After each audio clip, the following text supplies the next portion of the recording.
Buenas tardes. Le invito a que abra su Biblia en Juan capítulo 1, por favor. Versículo 1. El tema que voy a hablar se titula El Verbo se encarnó. Y vamos a Juan capítulo 1, versículo 1 hasta el 14.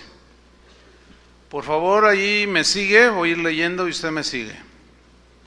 Y va a poner una señal ahí en ese capítulo, porque vamos a estar viendo otros textos y regresando allí.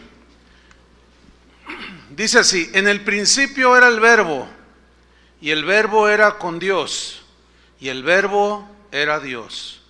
Este era en el principio con Dios. Todas las cosas por Él fueron hechas, y sin Él nada de lo que ha sido hecho fue hecho. En Él estaba la vida, y la vida era la luz de los hombres. La luz en las tinieblas resplandece, y las tinieblas no prevalecieron contra ella. Hubo un hombre enviado de Dios, el cual se llamaba Juan. Este vino por testimonio, para que diese testimonio de la luz, a fin de que todos creyesen por él. No era él la luz, sino para que diese testimonio de la luz. Aquella luz verdadera que alumbra a todo hombre venía a este mundo. En el mundo estaba, y el mundo por él fue hecho, pero el mundo no le conoció. A lo suyo vino, y los suyos no le recibieron. Mas a todos los que le recibieron, a los que creen en su nombre, les dio potestad de ser hechos hijos de Dios, los cuales no son engendrados de sangre, ni de voluntad de carne, ni de voluntad de varón, sino de Dios. Y aquel Verbo fue hecho carne, y habitó entre nosotros, y vimos su gloria, gloria como del unigénito del Padre, lleno de gracia y de verdad. En este mensaje y el del próximo domingo, voy a dar dos mensajes previos a la celebración de la Navidad. Un gran porcentaje de la cristiandad alrededor del mundo celebra la Navidad, ¿sí? Pero no todos los cristianos lo hacen. Yo quiero ir más allá del debate, porque existe un debate de que Jesús no nació el 25, de que es una celebración pagana y un montón de cosas que hacen todo. Cada año se presenta este debate. Yo quiero ir mucho más allá del debate sobre la fecha del nacimiento de Jesús, o si es de origen pagano o no, etcétera, etcétera. Yo quiero enfocarme más bien en el hecho trascendente de que Jesús nació, y en lo que representa para la humanidad el hecho de que el Verbo se encarnó. No me voy a enfocar en aquello que es subjetivo, como que si la fecha es o no, como que si el origen es dudoso, las celebraciones y hasta de los regalos. Todo eso es subjetivo. Según la Biblia, voy a citarle 3 versículos, no tiene que buscarlos, nada más puede anotarlos, en los cuales apoyo lo que yo acabo de decir. Primera de Corintios 10:29, en la versión Palabra de Dios para Todos, se lee así: no digo que ustedes piensen que algo no se debe hacer, pero la otra persona puede pensar que está mal. O sea, algunos dicen, no, pues eso es del diablo. Otros dicen, es una campana. Dice esta versión. Pero alguno puede preguntar, ¿por qué ha de ser juzgada mi propia libertad por lo que otra persona piensa que está mal? ¿No? Romanos 14:5 y 6 dice: uno hace diferencia entre día y día, otro juzga iguales todos los días. Cada uno esté plenamente convencido en su propia mente. El que hace caso del día, para el Señor lo hace. El que no hace caso del día, o sea, del día que para alguno es importante, para otro no, ¿sí? Pues para el Señor no lo hace, dice. Colosenses 2:16. En la una versión parafraseada: así que nadie los juzgue a ustedes por lo que comen o por lo que beben, o con respecto a días de fiesta religiosa. Así dice esta versión. de luna nueva o de reposo. Todo esto es una sombra de las cosas que estaban por venir. Pero ahora la realidad es Cristo. Y yo les voy a hablar de la realidad, no de lo que está alrededor, sino de lo objetivo de la realidad, que es Cristo. ¿Y cuál es la realidad de Cristo? Que siendo Dios, se encarnó, tomó forma de hombre y vino y habitó entre nosotros. Eso es realmente el centro del cristianismo. Vamos pues a estudiar este pasaje que leímos, Juan capítulo 1, acompáñame ahí. Juan 1:1, dice así: en el principio era el verbo, y el verbo era con Dios, y el verbo era Dios. Versículo 2, este era en el principio con Dios. Si observamos aquí, el apóstol Juan está diciendo tres cosas acerca del verbo, que es Jesús. La número 1, en el versículo 1 dice: en el principio era el verbo. En el principio era el verbo, o sea, la palabra, el logos. La palabra Jesús ya existía antes de cualquier cosa visible o invisible. Y Juan tiene en su mente Génesis 1:1, que dice: en el principio creó Dios los cielos y la tierra.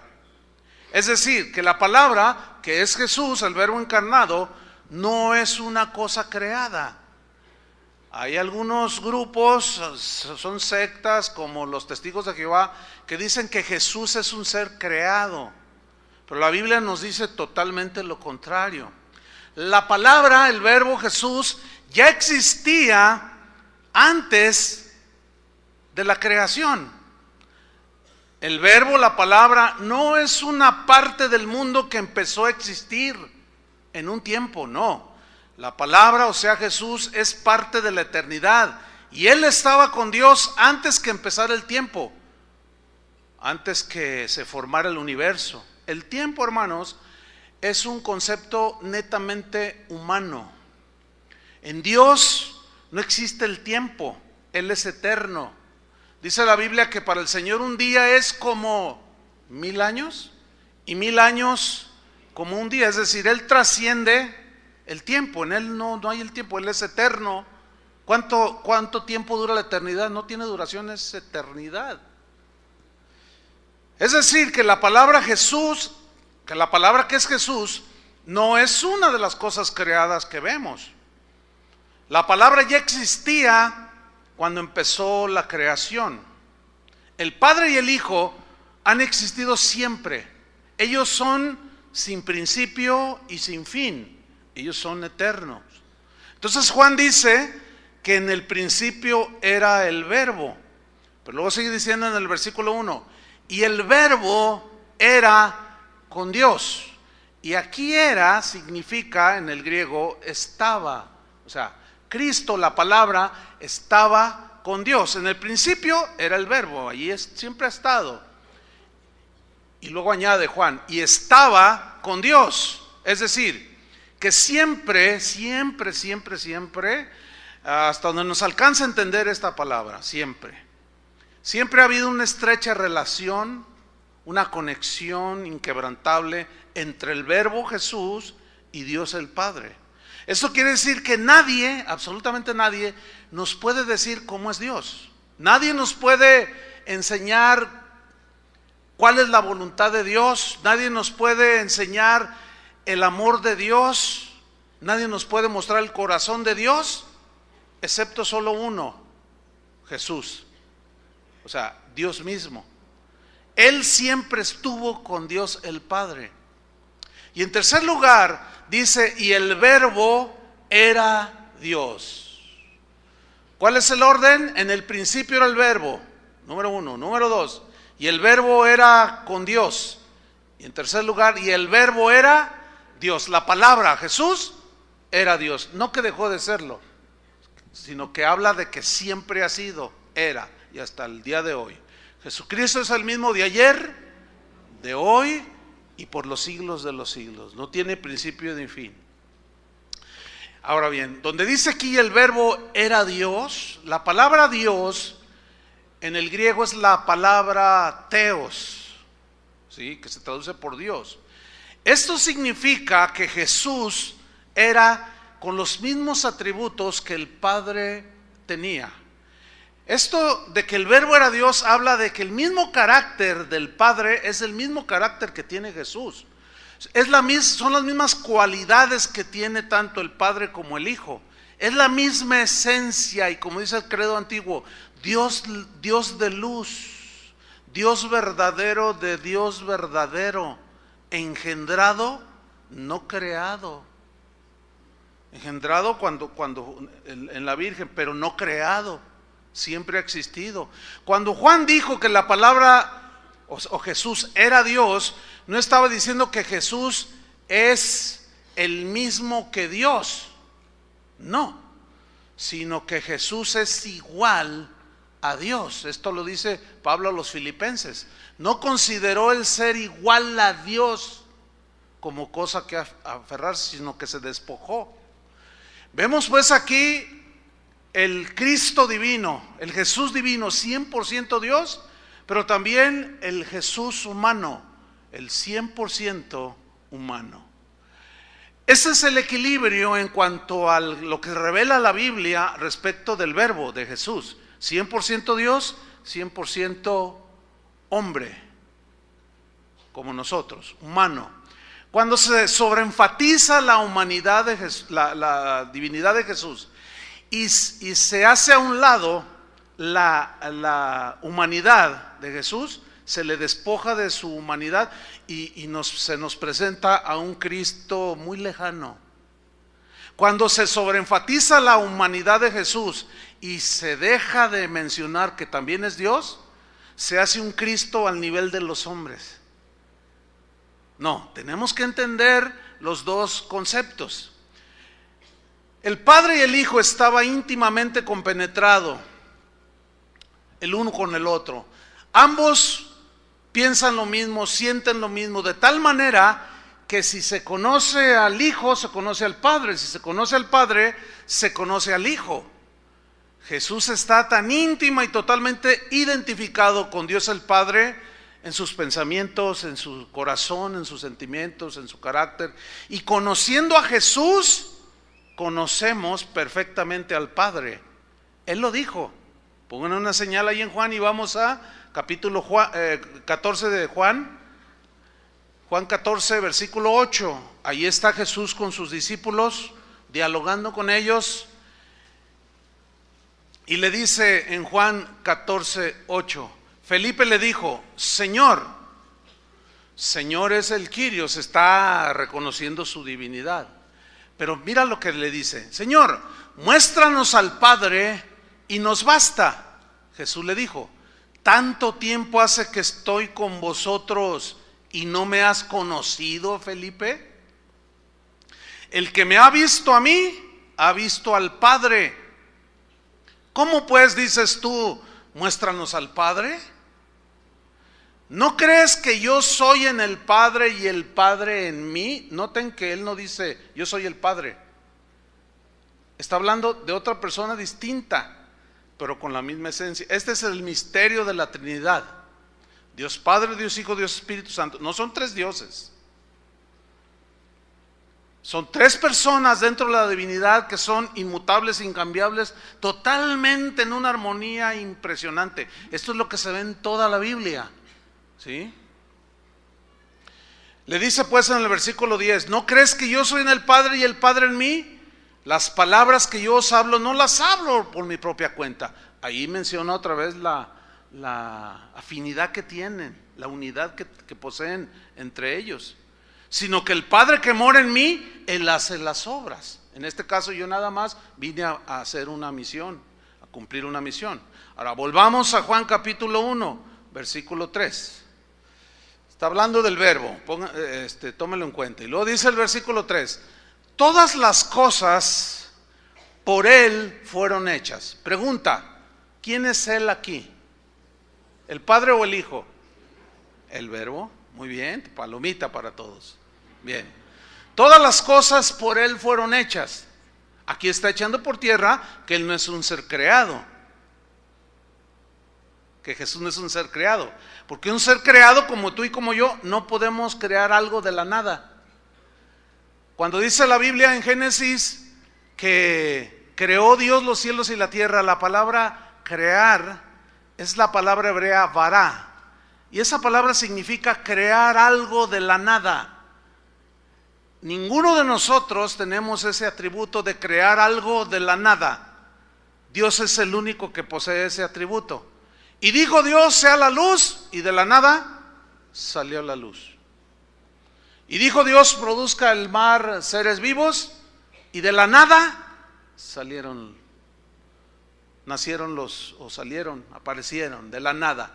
Eso es lo que significa en Romanos, que Dios llama las cosas que no son como si fuesen. Eso refiere al atributo que Dios tiene de crear algo de la nada. Entonces pongan mucha atención, porque mira lo que dice, vuelvo a leer versículo 3.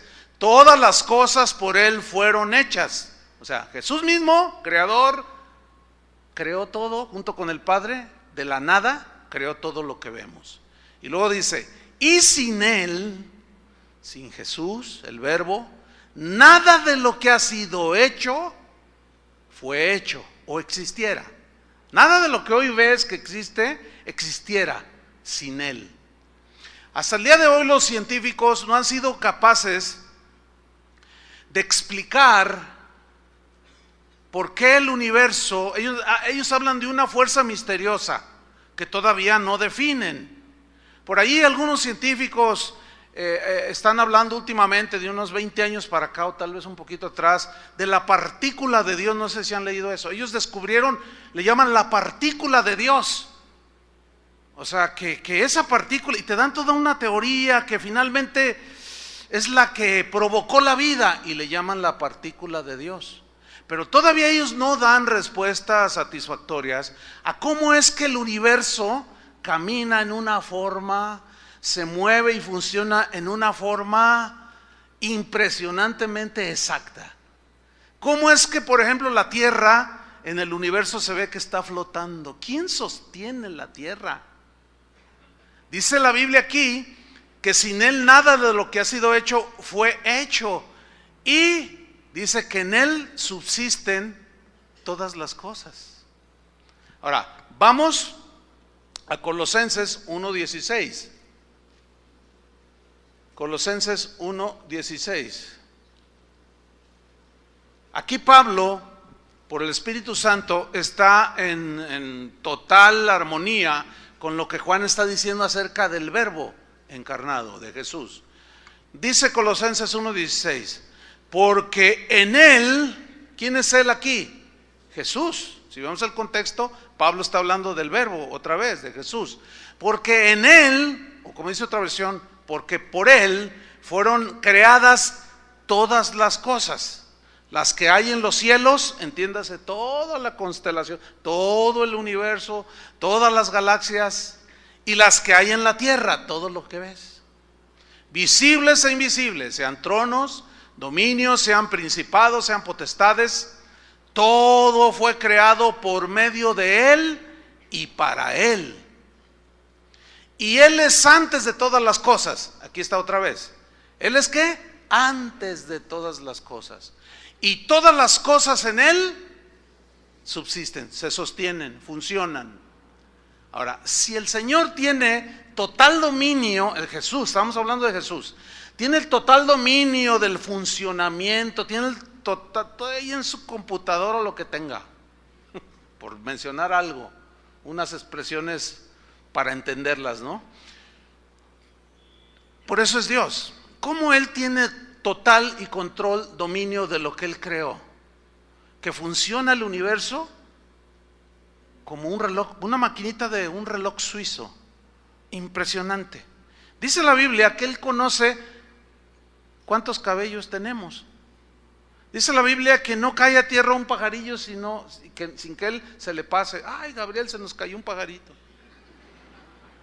No estaba contemplado y me tomó por sorpresa, no. Cuando Jesús iba en la barca y se levantó la tempestad, los discípulos se asustaron y Él se levantó y le dijo a la tempestad que se calmara y se calmó. Y se asustaron los discípulos. ¿Quién es este que aún los vientos le obedecen? Ese es el Jesús que vive en tu corazón. Amén. ¿Cuántos dicen amén? Y Pablo dice, no, es que Él es antes de todas las cosas y todas las cosas en Él subsisten, funcionan. Ahora, cuando Dios creó el universo, lo hizo de la nada. Ya lo expliqué al principio. Y es debido a que somos seres creados, que nos hizo ¿de dónde? Del polvo, de la tierra. Ahora, ¿qué es el polvo? Nada. Todos sacudimos el polvo y todos decimos, ay, está lleno de polvo. Y agarras tu trapito y limpias el polvo. ¿Qué somos? Polvo. No somos nada. Algunos se creen por ahí algo, pero no somos más que polvo.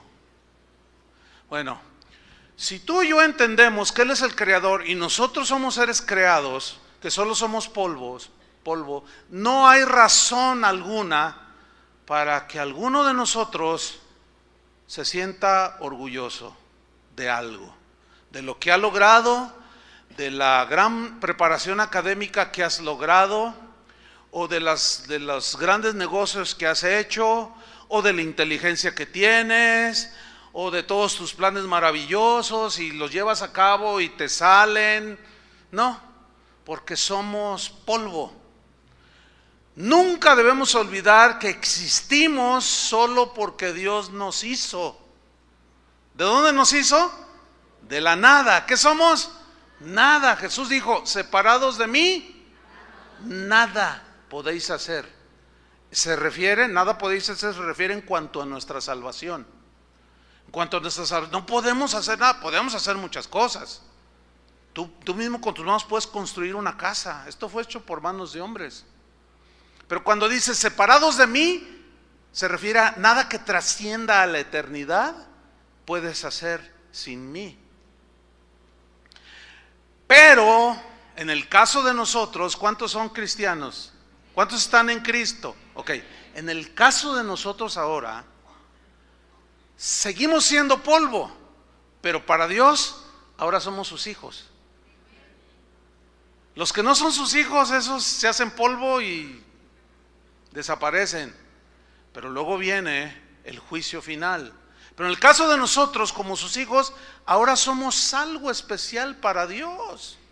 Ahora, lo que a mí todavía no tengo la capacidad en el software que Dios me puso en el cerebro, no sé cuántos megas o terabytes tenga aquí en el cerebro, pero todavía no me alcanza a entender cómo el Dios creador vino por el polvo.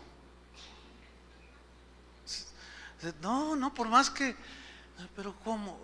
No, ¿qué soy? Polvo, no soy nada. Y aún así viniste, sí, de tal manera amé al mundo.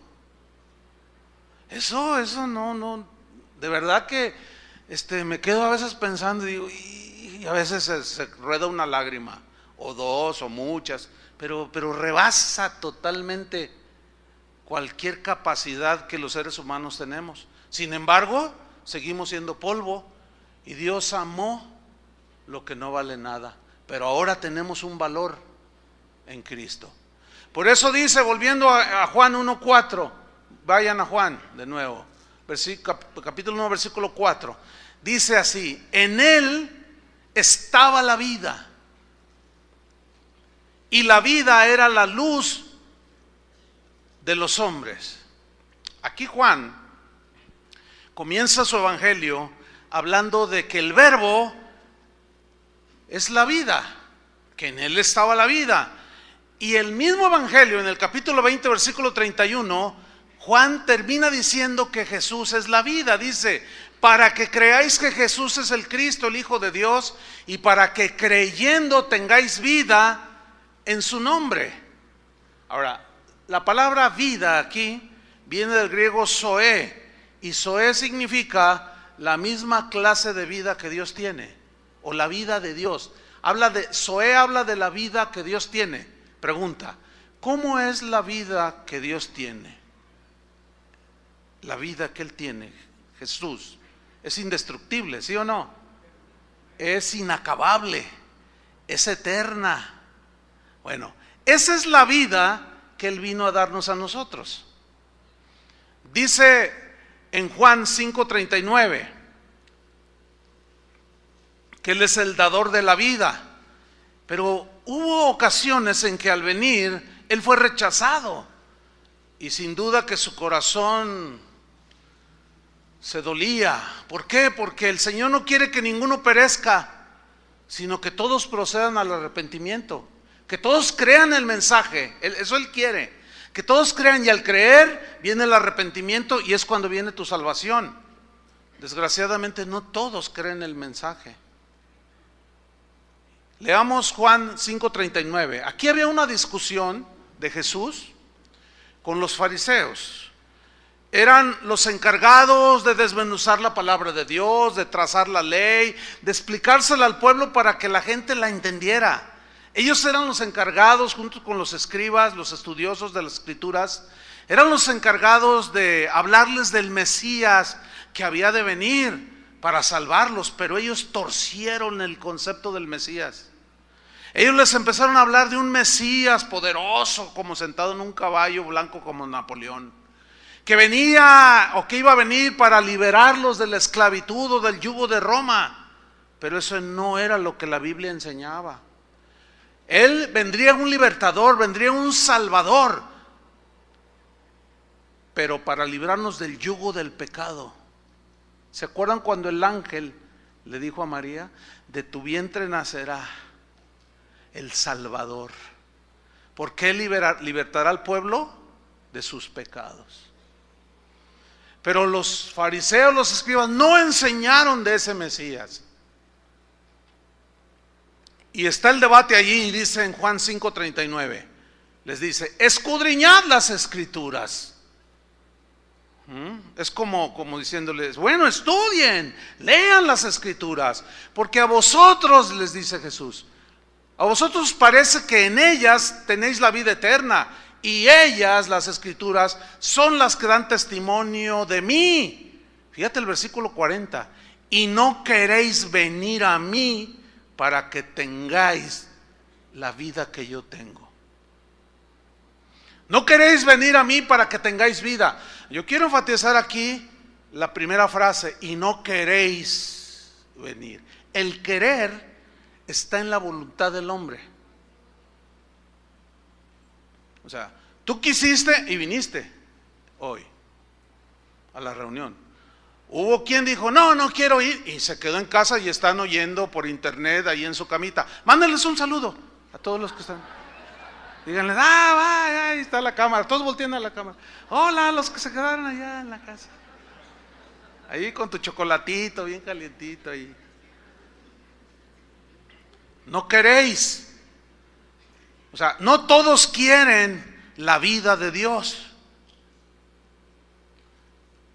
En Juan 10:10 Jesús insistió diciendo: el ladrón no viene sino para robar, matar, destruir, pero yo he venido, dijo, para que tengáis ¿qué?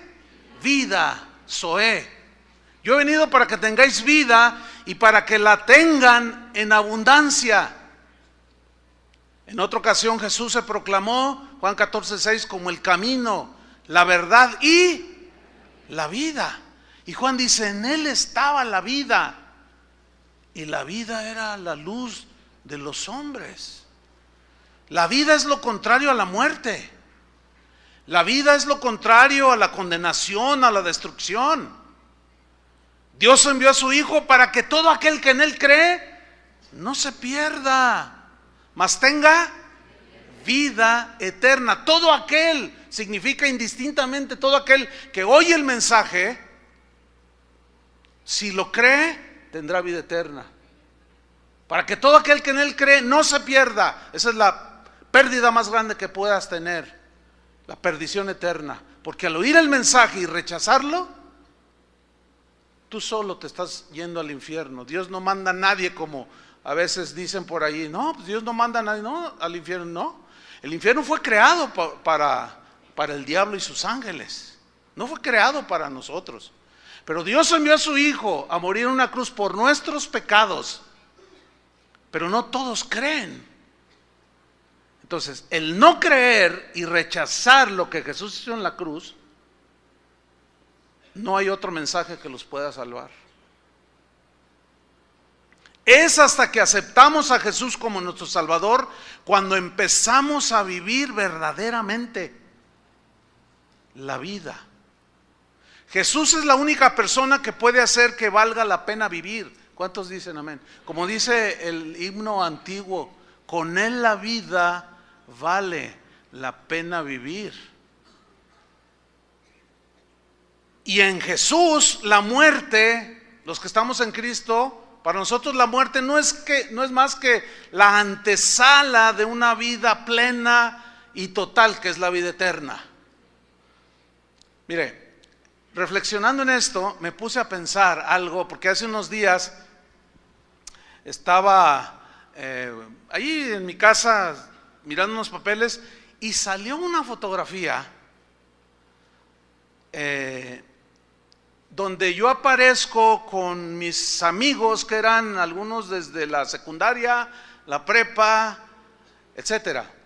Y en esa fotografía aparecen 12 o 13 de mis amigos con los que siempre me gusté y crecí, ¿sí? Y nos fuimos, pero yo tenía 20 años cuando acepté a Jesús. En unos cuantos días yo voy a cumplir 59 años.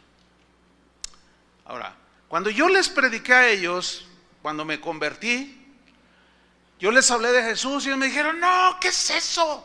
No me digas que te estás metiendo a eso. No, hombre, ¿qué? ¿Te vas a meter en un convento o qué? Y me empezaron a decir el monje loco. Ahí viene el monje loco, me decían. Se burlaban de mí y decían: no, Olivares. No, yo te creíamos más inteligente. No, hombre, la vida hay que vivirla, Olivares, me decían. No, la vida hay que ir para allá. Y ustedes saben, la vida del mundo. Me decía, uno me dijo: qué desperdicio lo que empezaste a hacer, hacerte cristiano, me dijo. Bueno, cuando encontré esa foto hace unos días, hasta con el celular le saqué una foto y salió bien, fíjense. Y ahí la traigo en mi celular, porque cuando empecé a ver la foto yo ya no me acordaba de algunos de ellos y empecé a verlos. Y hace tiempo yo les comenté una historia, porque de esos que estaban ahí, el 98% ya murieron. Solo quedamos con vida uno de los que estaban ahí y yo. Y empecé a mirarlos y dije: este es el que mataron porque se metió con una mujer casada y el marido los encontró y a los dos los balaceó y murió bien feo. Y ahí lo estoy viendo. Y este se murió de cirrosis hepática, de tanto alcohol. Este se quedó en un viaje y se pasó y se murió en su propio vómito. Este murió desahuciado. Todos ya murieron, los que me decían a mí que yo había desperdiciado mi vida. Ahora, si yo volviera a nacer de mi mami, de doña María Luisa, y me presentaran el mensaje del Evangelio, yo no tendría la menor duda de volver a escoger lo mejor, que es la vida de Jesús, a Jesús. Y mientras más pequeñito sea, mejor para mí, porque a mí nadie me puede decir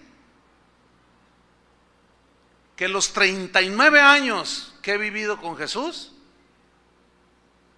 no han sido los mejores. Nadie me puede decir eso, porque si esos 39 años que hasta ahorita he vivido con Jesús, comparados con los 20 cuando yo lo conocí y que andaba allí como cualquiera en el mundo, no se comparan. Si fuera mejor lo que el mundo ofrece y vivir la vida que el mundo ofrece, yo ya me hubiera regresado hace muchos años, ¿sí o no?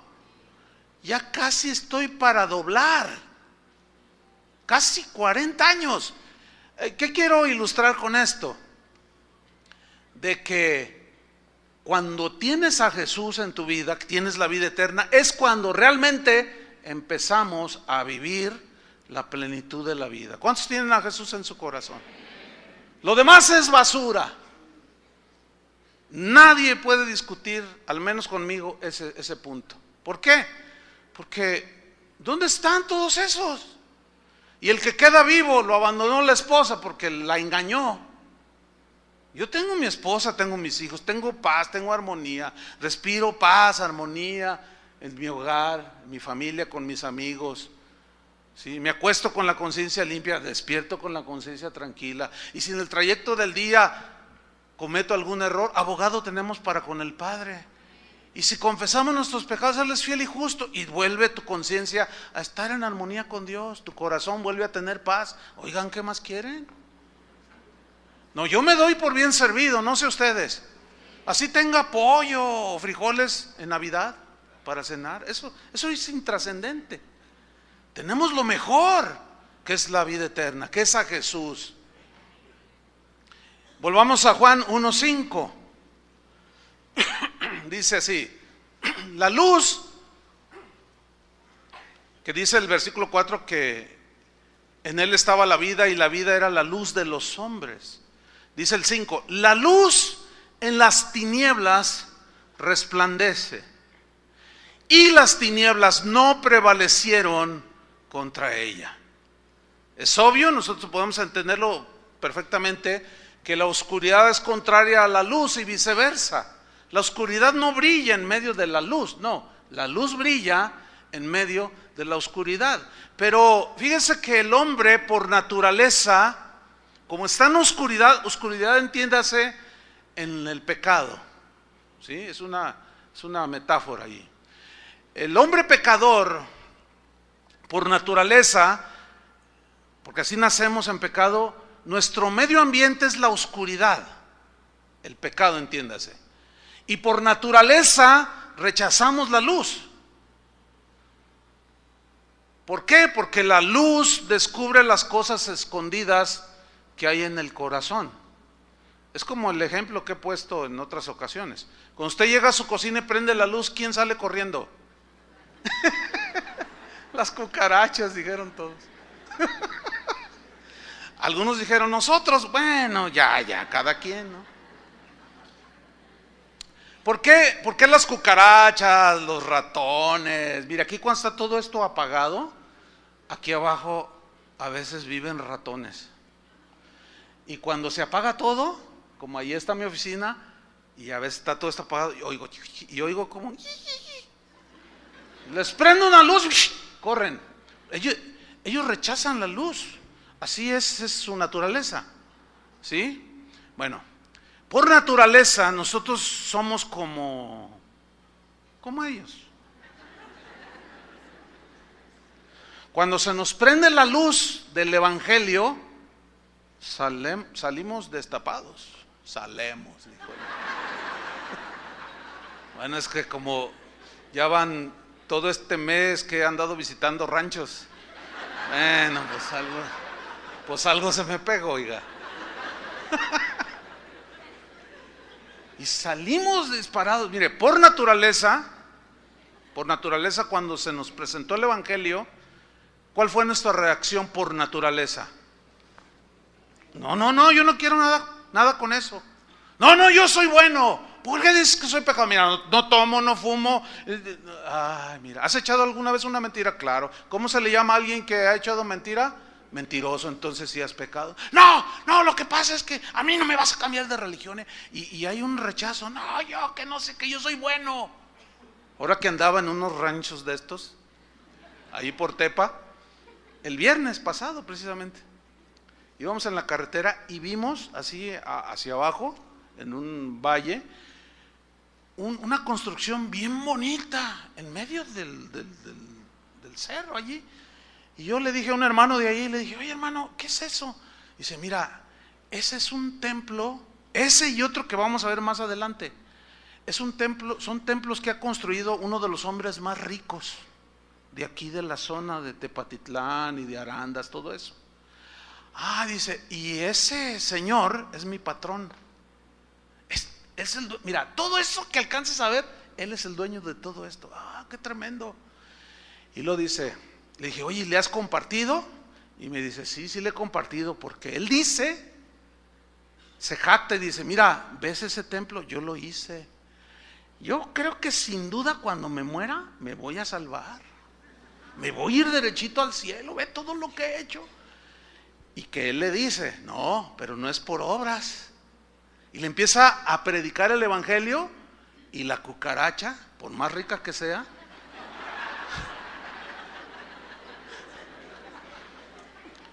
rechaza la luz, ¿me entiende? Rechaza la luz y se esconde. ¿Por qué? Si apagamos este salón, queda en total penumbra, pero hay luz suficiente para ver todo lo que hay alrededor, ¿no es cierto? En otras palabras, la luz tiene, una de sus cualidades es que hace notar lo que está ahí, donde se enciende esa luz. Bueno, Jesús es la luz que vino a alumbrar a los hombres. La palabra, que es Jesús, el rey David decía, lámpara es a mis pies tu palabra. O sea, lámpara es a mis pies. La figura es esta, no eran lámparas como las de que le prenden, no, eran lámparas como una vela, y la llevaban así para alumbrar delante de la persona que va caminando. Lámpara es a mis pies tu palabra y lumbrera a mi camino.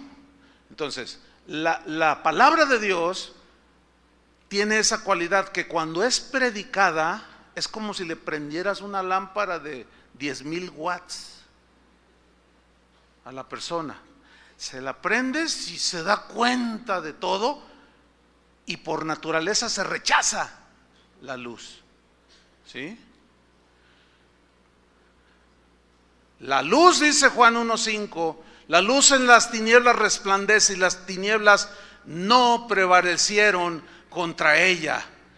Fíjate bien, la oscuridad representa pues el ámbito natural de todos los que odian el bien. Sin embargo, ¿por qué se encarnó el Verbo, el Hijo de Dios? O sea, fíjate la condición en la que estábamos, en plena oscuridad. Bueno, para responder a esta pregunta vamos a Juan capítulo 3, versículo 17. Juan 3, 17. Vamos desde el 16. ¿Todos se saben el 16 de memoria? A ver, voy a esperar a que lo encuentren. Juan 3, 16. Pero lo vamos a decir de memoria, ¿ok? Porque de tal manera amó Dios al mundo, que ha dado a su Hijo unigénito, para que todo aquel que en Él cree no se pierda, mas tenga vida eterna. No se pierda, todo aquel. Ahora fíjate el versículo 17. Porque no envió Dios a su Hijo al mundo para condenar al mundo. Aquí aparece 3 veces la palabra mundo. En la primera dice, porque no envió Dios a su Hijo al mundo. Aquí el mundo es la tierra, para condenar al mundo. O sea, el mundo aquí son los que habitan en la tierra, o sea, usted y yo. Sino para que el mundo, o sea, el ser humano, sea salvo por él. Cuando usted lee mundo, ¿cuántos están incluidos ahí? ¿Verdad que no es difícil entenderlo? Claro que no. Versículo 18. El que en Él cree, de todos los que están en el mundo, el que en Él cree, fíjese cómo es creer. El que en Él cree no es condenado. Pero el que no cree ya ha sido condenado, porque no ha creído en el nombre del unigénito Hijo de Dios. Cuando usted siempre lee en la Biblia el nombre del Señor, el nombre de Jesús, el nombre no es tanto conocer, bueno, sí, ¿cómo se llamó Cristo? Jesús. ¿O cómo te llamas tú? Pues Francisco. Pues me llamo Sofía. No, para los hebreos y otras culturas, inclusive, cuando decían el nombre aquí, tiene que ver con lo que representa el nombre de Jesús, que Él es Dios, que era el Verbo, y el Verbo estaba con Dios, y el Verbo era Dios. Todo lo que es Jesús en sus atributos, todo lo que hizo en la cruz, todo está encerrado en el nombre de Jesús. Por eso, si yo les pregunto, ¿conoces el nombre de Jesús? Se debe entender, no como Jesús, así, simple, no, sino lo que representa Jesús. Por eso, lo que dice aquí, el que en él cree, 18, no es condenado, pero el que no cree ya ha sido condenado porque no ha creído en lo que el nombre de Jesús, en el unigénito Hijo de Dios, representa. Hay algunos que van a las iglesias católicas, evangélicas. Alguien hizo una encuesta el siglo pasado, allá en los Estados Unidos. Se metió a iglesias católicas, metodistas, evangélicas, todo tipo, dentro del cristianismo. Y a la salida les preguntaba, ¿tú crees que Jesús es Dios? El 60% respondieron que no, bueno, Dios, tanto como Dios, igual a Dios, no. Pero fue un iluminado. Órale, ¿qué tal? O sea, de entre los mismos que van a las iglesias no creen en el nombre de Jesús. Qué cosa, ¿no? ¿Tú crees que en realidad Jesús resucitó y volvió de la muerte a la vida? Bueno, en realidad eso es metafórico. Dicen, eso en realidad es como para entender que Él vive en nuestros corazones. No. ¿Resucitó literalmente de la muerte? No, yo no creo. 65%. Esos no son cristianos. Tienen información de Jesús, pero no conocen el nombre de Jesús. Entonces, Pablo decía, si Cristo no resucitó, vana es nuestra fe. Comamos y bebamos que mañana moriremos, citando a un filósofo estoico. Pues si Cristo no resucitó, ¿qué estamos haciendo aquí? Comamos y bebamos que mañana moriremos, así decía este filósofo. La vida, pues aquí hay que vivirla, pues hay que vivir lo mejor que se pueda, pero pues comamos y bebamos, mañana vamos a morir y ya todo se acabó. Dice, no, más como Cristo resucitó de entre los muertos. Eso es lo que significa creer en el nombre del Hijo de Dios. Les pregunto, ¿crees tú que Él resucitó? Bueno, en primer lugar, ¿crees que Él se encarnó, Dios se encarnó? ¿Crees tú definitivamente que Él murió en la cruz por ti? ¿Tú crees que Él resucitó de los muertos para tener nosotros una esperanza de resurrección y vida eterna? ¿Sí? Eso es creer en el nombre de Jesús. Ahora sigo leyendo. Versículo 19. Y esa es la condenación. ¿Cuál? Que la luz vino al mundo. Ahí está. Y los hombres amaron más las tinieblas que la luz, porque sus obras eran malas. Porque todo aquel que hace lo malo aborrece la luz y no viene a la luz para que sus obras no sean reprendidas. Por eso es que hay un natural rechazo a la luz del evangelio cuando se le predica a la gente.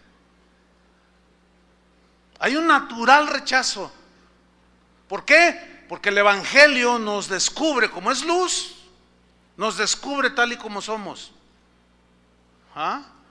Y leemos ahí los 10 mandamientos, la ley moral de Dios. No robarás, no matarás, no tendrás dioses ajenos delante de mí.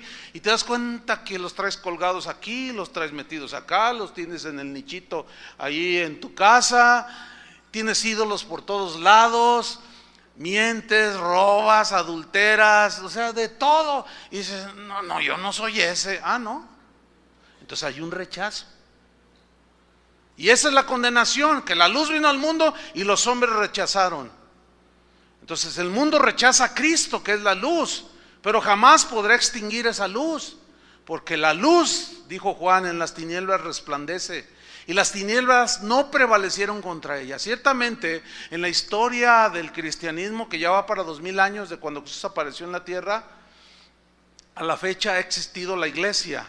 ¿Quién es la iglesia? Ya todos lo sabemos, los creyentes. Los nacidos de nuevo de todas las congregaciones que dicen creer en Cristo.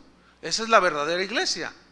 Los que nos hemos arrepentido genuinamente, hemos nacido de nuevo y vivimos una vida en Cristo. De manera que si alguno está en Cristo, vivimos como nuevas criaturas, ya no somos esclavos del pecado. Esa es la verdadera iglesia.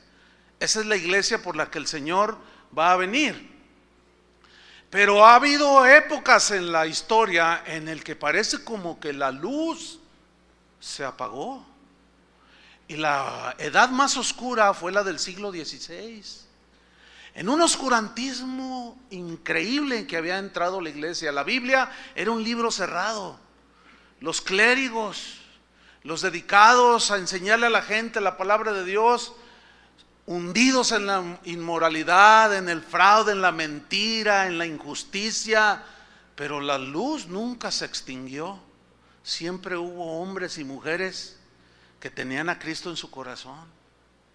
Y de ahí vino pues lo que conocemos como la Reforma, siglo XVI, de un puñado de hombres allí que tenían la luz de la vida en sus corazones, y empezaron a predicar, abrieron la Biblia y empezaron a decir que el justo por la fe vivirá.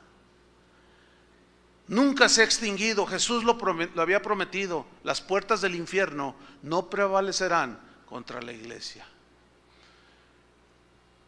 Volvamos a Juan 1:6. Dice Juan 1:6: hubo un hombre enviado de Dios, el cual se llamaba Juan, o sea, Juan el Bautista.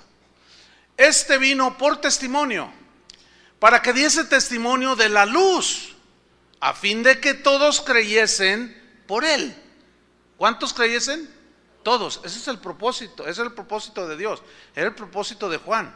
Para eso predicaba, para que todos creyesen en él. ¿Pero creían todos? No. Dice el versículo 8 respecto a Juan: no era él la luz, sino para que diese testimonio de la luz. ¿Quién es la luz?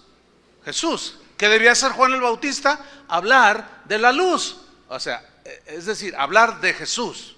Ahora bien, este pasaje, estos 3 versículos, parece como que no tienen ninguna relación. ¿Por qué mete a Juan el Bautista allí?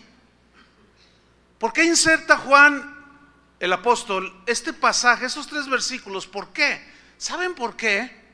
Porque hay una tendencia de darle más importancia al mensajero que al mensaje. De hecho, hay documentos que mencionan que en estos tiempos había un grupo de hombres y mujeres, un grupo de personas que empezaron a seguir a Juan el Bautista. Y como era un hombre que tenía un mensaje bien poderoso y gente quería realmente escuchar el mensaje de Dios, se impactaban por el mensaje. Él predicaba el arrepentimiento.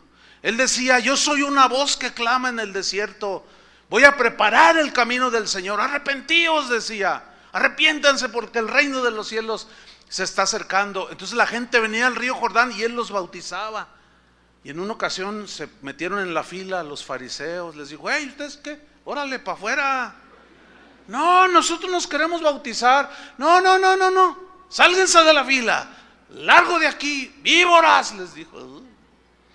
Les dijo: si se quieren bautizar, primero hagan frutos dignos de arrepentimiento. Es decir, demuestren que en verdad están arrepentidos por su cambio de vida, y luego vengan y los bautizo. No, o sea, ese mensaje impactaba a la gente, ¿sí? Entonces la gente empezó a ver a Juan el Bautista como la luz. Vamos a este pasaje, Juan 3:25. Bien interesante. Y allí descubrí yo por qué el apóstol Juan insertó a Juan el Bautista allí. Vamos a leer Juan capítulo 3, versículo 25. Dice así: entonces hubo discusión entre los discípulos de Juan el Bautista, y los judíos acerca de la purificación. Versículo 26.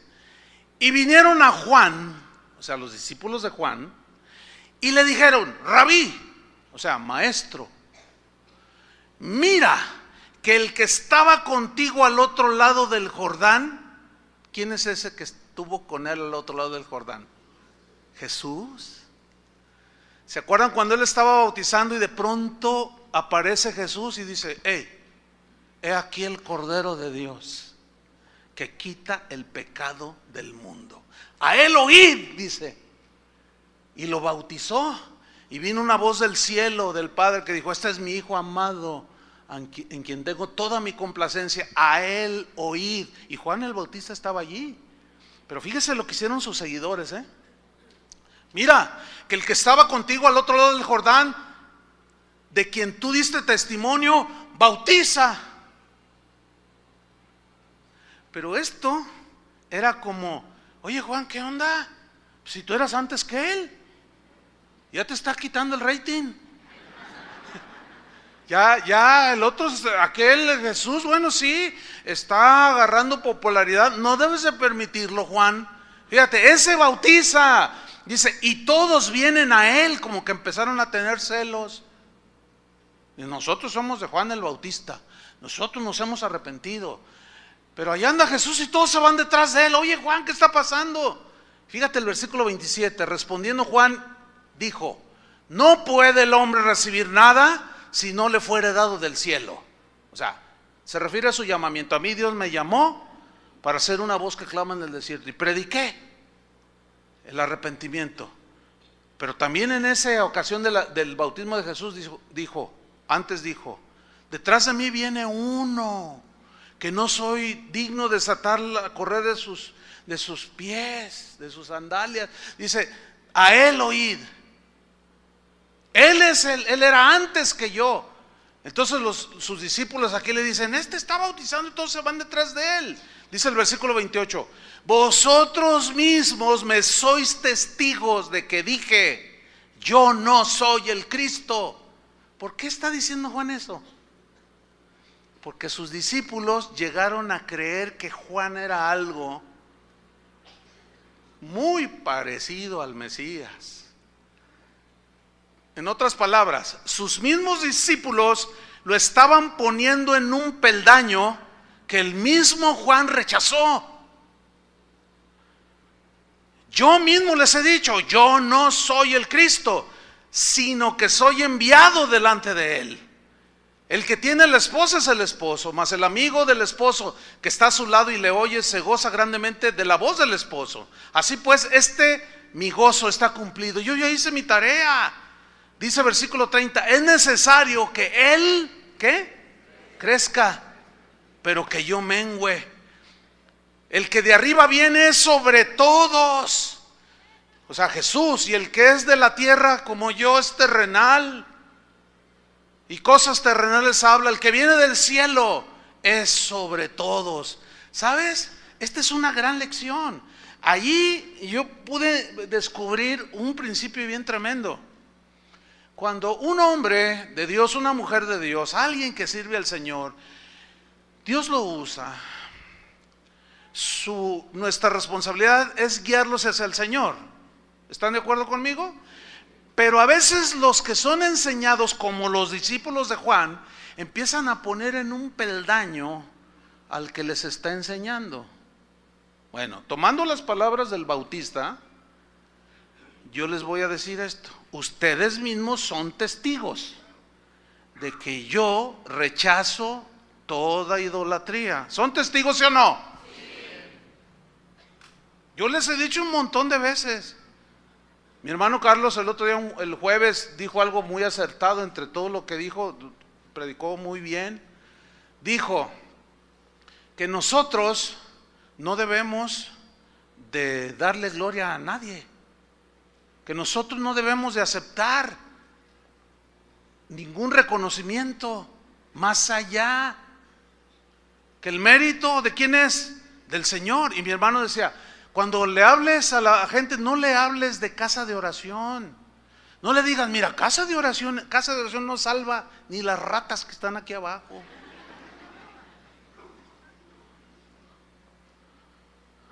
Y dijo: ni tampoco nos predique a nosotros. Mire, ven a oír a un hombre que sí predica el evangelio. Nosotros rechazamos todo ese tipo de cosas. Ustedes son testigos. Bueno, miren lo que me pasa de continuo. Cuando salgo a visitar las casas de oración, siempre pues va gente si es en una ciudad, vienen de lugares cercanos. Y se acercan a saludar después de la enseñanza. Y siempre dicen: pastor, déjeme decir, mire, yo ya sé que a usted no le gusta que le digan, pero le voy a decir. Miren, la verdad, algunos de ustedes le dicen: nah, tú eres un idólatra. ¿Y saben qué? Muchas veces tienen razón. Son idólatras. Siguen a un hombre, no están siguiendo a Cristo. Y bien ganado se lo tienen. Te dicen: ah, tú eres chullista. Bien ganado te lo tienes. Yo rechazo totalmente eso. Ustedes son testigos. Aquí desde arriba y desde abajo. Ahora, la gente te puede poner en un peldaño, como a Juan el Bautista. Él era un genuino hombre de Dios, ¿sí o no? Pero Juan el Bautista no se creyó lo que estaban sus discípulos creyendo de él. Él dijo: yo no soy la luz. ¿Qué no les dije ya? Él es la luz, síganlo a él. Yo nada más prediqué en el desierto y me puse un traje de camello y comí chapulines con miel. Yo no soy nada. No pongan sus ojos en mí. Idólatras, bautistas. Ay, no se vayan a ofender los hermanos bautistas. No es en referencia a ellos, obviamente. No lo aceptamos. Juan el Bautista no se la creyó y nosotros no debemos de creérnosla tampoco. Pero si alguno de ustedes o cualquiera que oye y pone a X persona, sea yo o cualquier otro, en un peldaño que le corresponde al Señor, el problema no es de nosotros. El problema es si yo acepto ese peldaño. ¿Entienden? El problema está en que yo aceptara eso que algunos idolátricamente dicen. Ese es mi problema. Pero yo no tengo nada que ver con que algunos sean idólatras, como los seguidores de Juan el Bautista. ¿Cómo controlar eso? Y luego cuando alguien va contigo y empiezan a platicar, el otro le dice: no, es que a mí Chuy Olivares, tú eres un chullista, eres un idólatra, te dicen. No necesariamente, en algunos casos es una persona idólatra, porque estás aprendiendo la palabra de Dios. Pero el problema está cuando alguien se la cree. En esta semana se murió un personaje de ese tipo acá por el oriente de la ciudad. Usted sabe a quién me refiero, ¿no? Al buen entendedor, pocas palabras. Y algunos están: ¿quién? Pues ahí investigue. Bueno, ese señor, usted puede ver en los videos allí en YouTube, cómo la gente decía que estaba viendo a Dios y él no dijo nada. Hace rato le dije a Chuy García: mira Chuy, ven para que veas esto, un video donde está un predicador diciendo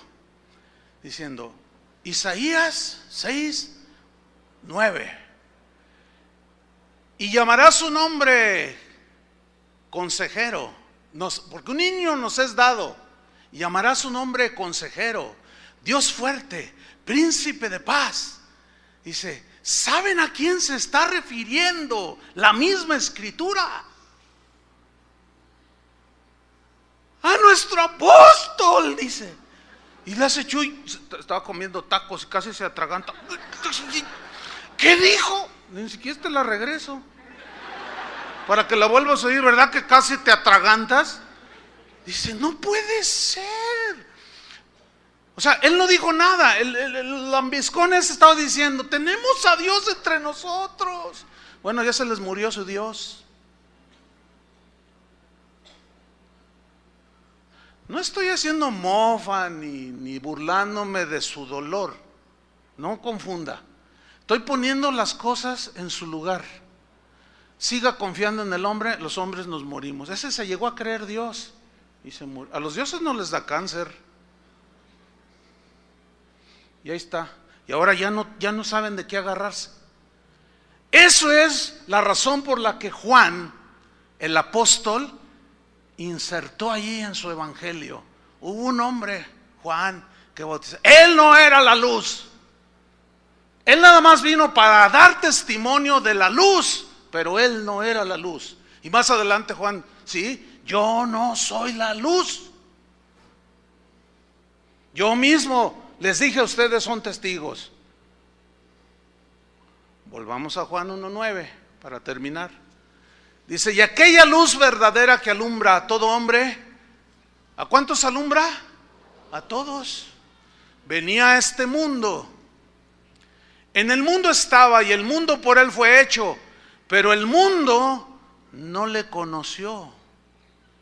Versículo 11, a lo suyo vino y los suyos no le recibieron. Esa frase, a lo suyo vino, en la versión Palabra de Dios para Todos, dice así, vino al mundo que le pertenecía. Eso es, a lo suyo vino. Donde había puesto al hombre, a este hermoso lugar que se llama, llamado tierra. Vino a este mundo que le pertenecía, dice esta versión, pero su propia gente lo rechazó, no lo aceptó, y los suyos no le recibieron. ¿Quiénes eran los suyos aquí?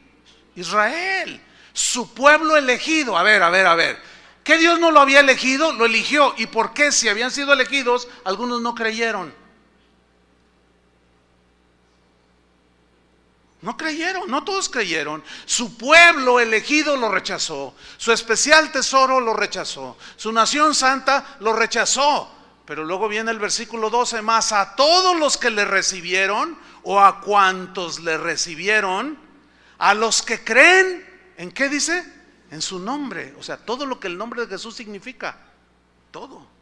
A los que creen en su nombre les dio potestad de ser hechos hijos de Dios, los cuales no son engendrados de sangre, ni de voluntad de carne, ni de voluntad de varón, sino de Dios. Es decir, que nosotros no podemos entrar en una relación con Dios por nuestra voluntad o por nuestros méritos. ¿Por qué? Porque somos seres humanos, corrompidos y sucios por el pecado, pero Él es Dios, es muy diferente a nosotros. Sin embargo, Dios fue el que tomó la iniciativa de la salvación. La salvación es del Señor, dice la Biblia. La salvación es de Jehová. Y solo puede ser cuando Dios, por su gracia que no merecemos, tomó la iniciativa para abrir el camino hacia Él.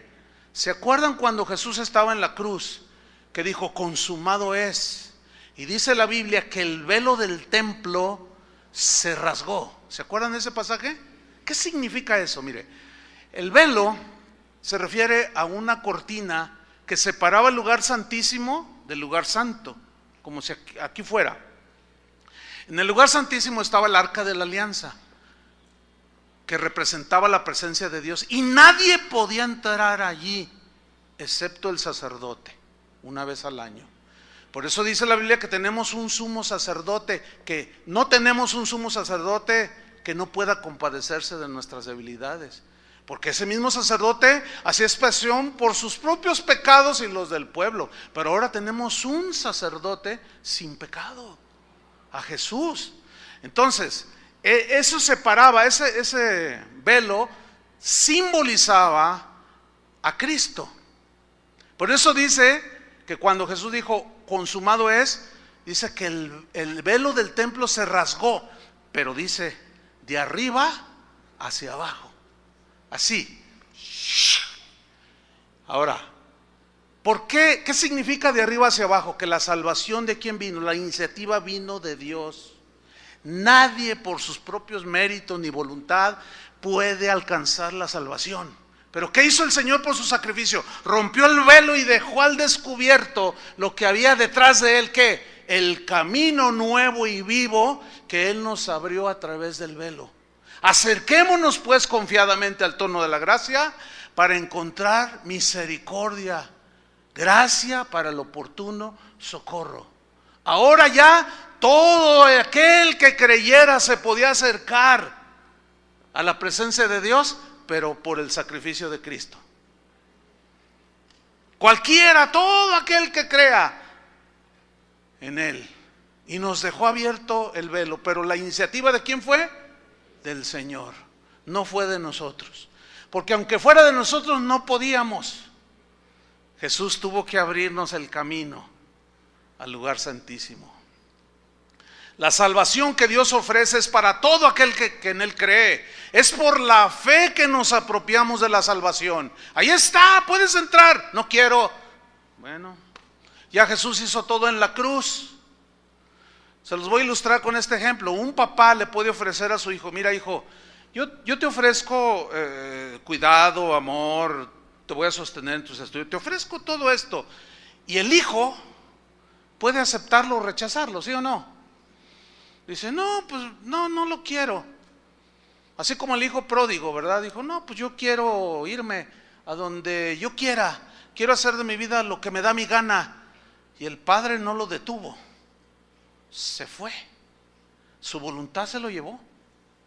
Pero cuando ya se dio cuenta, cuando terminó ahí comiendo comida de cerdos, oliendo a cerdo, a puerquito, dice que volviendo en sí dijo, he pecado. Iré a la casa de mi padre y le diré: Padre, he pecado contra el cielo y contra ti. Mira, hazme como uno de tus jornaleros. Y dice que el padre, cuando lo miró, lo abrazó. ¿A qué olía el muchacho? Pero el padre lo abrazó y lo besó, lo bañó, símbolo de la limpieza. Le puso un vestido nuevo, zapatos nuevos y le puso un anillo. Y le dijo: mi hijo perdido estaba y hoy ha vuelto. Su voluntad se lo llevó, su voluntad lo regresó.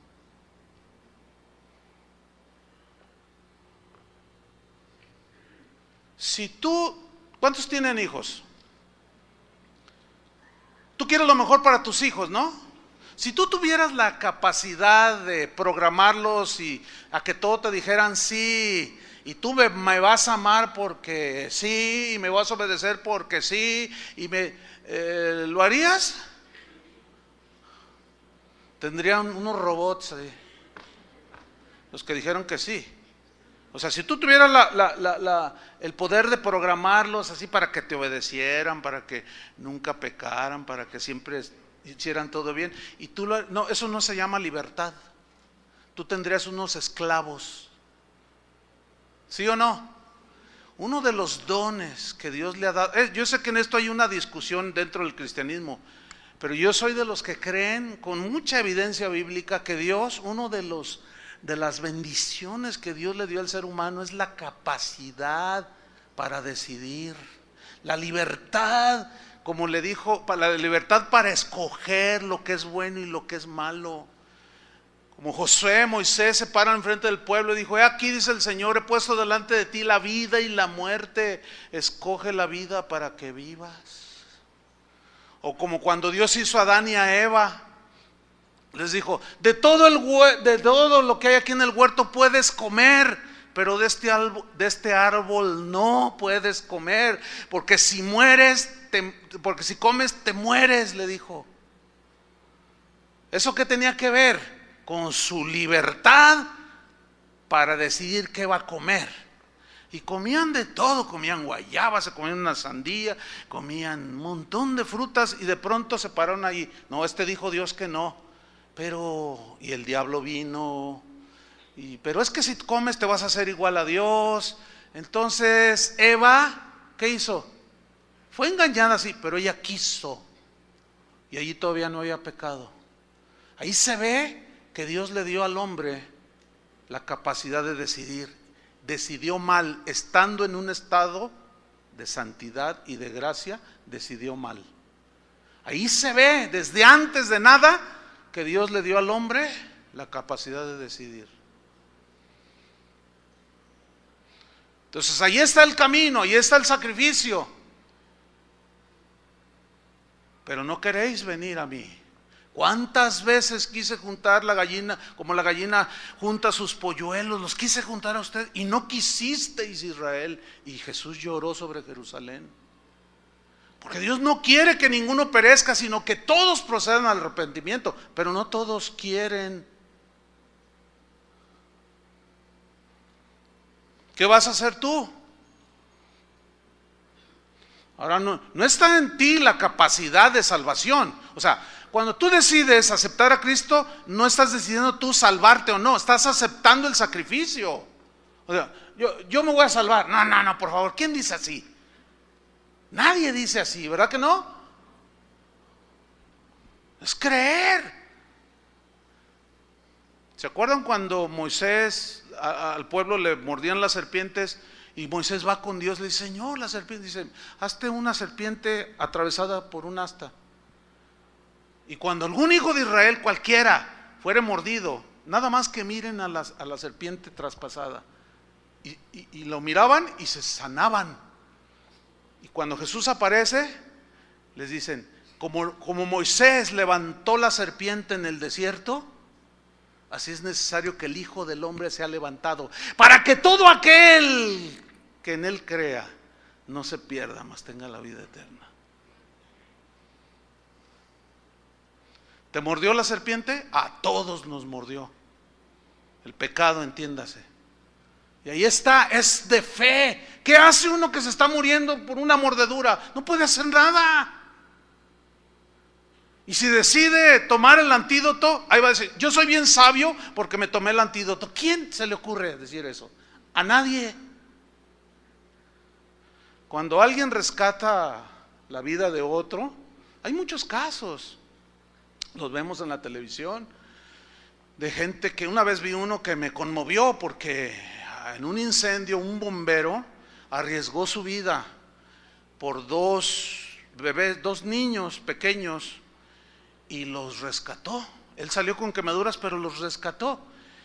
Y la mamá de los niños la entrevistaron y ella decía, yo estoy eternamente agradecida con ese bombero que salvó la vida. Bueno, la historia que yo vi fue 25 años después, 30 años después, cuando los rescatados ya habían crecido y los entrevistaron.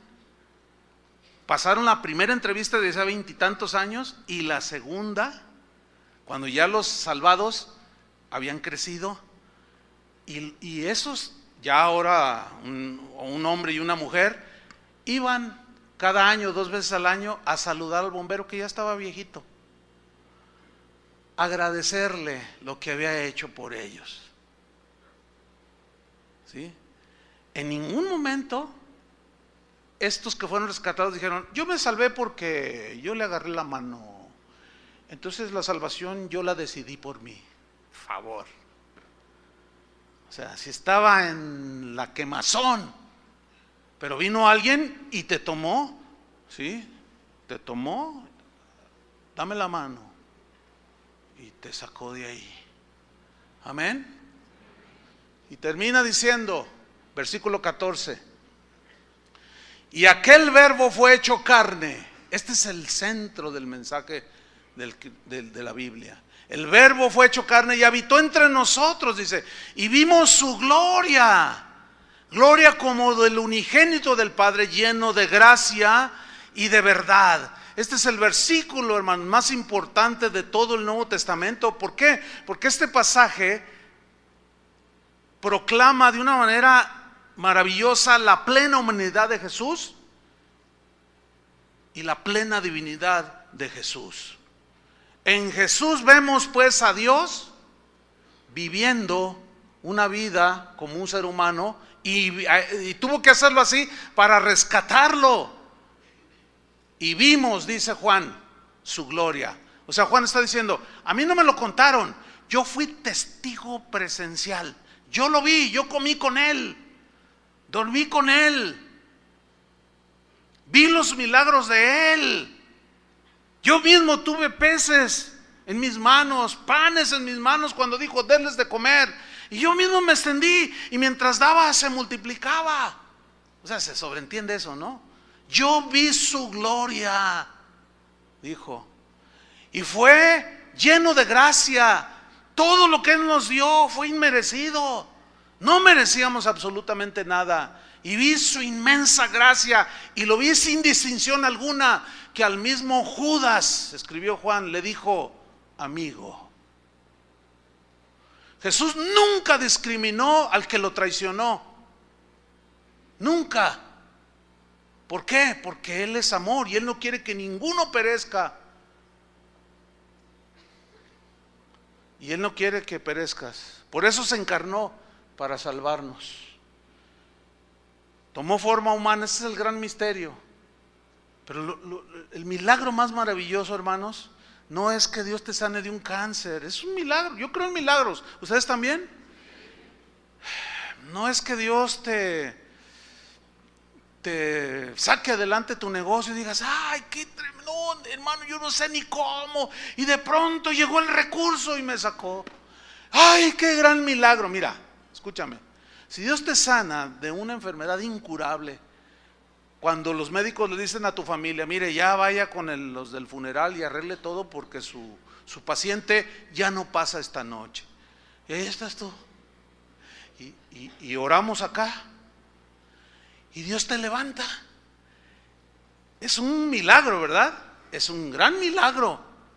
Pero ¿sabes que tarde o temprano te morirás? Pero hay el mayor milagro, hermanos, debemos de saber dimensionar. El mayor milagro es que el creador de todas las cosas, de todo el universo, que nos formó del polvo de la tierra, que nos ensuciamos con el pecado y nos arrastramos en los chiqueros del pecado, ese vino, se encarnó, tomó forma como la nuestra, pero sin pecado, murió en una cruz para darnos vida. Pero el mayor milagro es que ese Jesús que nació en el pesebre, en Belén, viva en nuestro corazón. Ese es el mayor milagro. Yo te pregunto, ¿vive Jesús en tu corazón? Mas a todos los que le recibieron, a los que creen en su nombre, les dio potestad de ser hechos hijos de Dios. Si yo creo lo que dice la Biblia que debo de creer para ser salvo, soy salvo. Porque si lo rechazo, es porque no lo estoy creyendo. ¿Cuántos tienen el milagro en su corazón? A lo mejor estos días navideños de celebración o no celebración, supongamos que tú eres de los que celebran, pero este año te fue mal y no tienes ni para comprar pollo. Y vas a comprar unos tacos de esos que venden 3 por $1. Y tú te sientes mal porque dices, ay no, Señor, pues qué triste Navidad. No, por favor. Te estás dejando arrastrar por el espíritu del mundo. ¿Entiendes? Con o sin, con pavo, sin pavo, sin nada o con mucho, ¿qué? Eso es intrascendente. Como es intrascendente si Jesús nació el 25 de diciembre, el 28 de marzo, el 75 de febrero, o el que haya sido, eso es totalmente intrascendente, ¿sí o no? Es totalmente intrascendente si tú crees que se debe celebrar o no. Eso ¿a quién le importa? Lo que realmente trasciende es que Jesús vino al mundo y se encarnó, tomó forma humana, murió por nosotros y ahora vive en nuestro corazón. Amén. Eso es lo que realmente trasciende. Oremos. Señor, te damos gracias. Gracias por tu palabra, gracias, Señor, porque tú eres el gran yo soy. Tú eres el verbo estaba con Dios, eras Dios. Este fue el principio. Tú eres el creador de todas las cosas, formador nuestro. Qué maravilla, Señor, que el polvo que no vale nada, de allí nos hiciste seres humanos con alma, espíritu. Pero el pecado, nuestras decisiones fueron hacia el mal, la desobediencia. Pero tú, Señor, tomaste forma humana para venir a morir por nosotros en la cruz, para que todo aquel que en ti crea no se pierda. Gracias, Señor Jesús, por ese corazón generoso de amor, de misericordia para con todos los hombres. Cuando el ángel dio el anuncio, dijo: he aquí buena voluntad de Dios para con los hombres. Nacerá el Salvador, Dios con nosotros, Emmanuel, porque Él librará a su pueblo de sus pecados. He aquí el Cordero de Dios que quita el pecado del mundo. Gracias te damos, Señor. Gracias, Cordero. Gracias, Jesús, porque el mayor milagro que podamos experimentar es que tú nos salves y vivas en nuestro corazón. Gracias, Padre, por tu buena voluntad para con nosotros en Cristo. Gracias, Jesús, por tu obediencia. Te honramos, te adoramos, te servimos, y para ti es toda la gloria y el reconocimiento. Líbranos, Señor, de ponernos en lugares que te corresponden a ti, Señor. Rechazamos, reprendemos toda actitud de idolatría y te damos a ti todo el reconocimiento y la gloria, en el nombre de Jesucristo. Amén. Que Dios les bendiga, hermanos.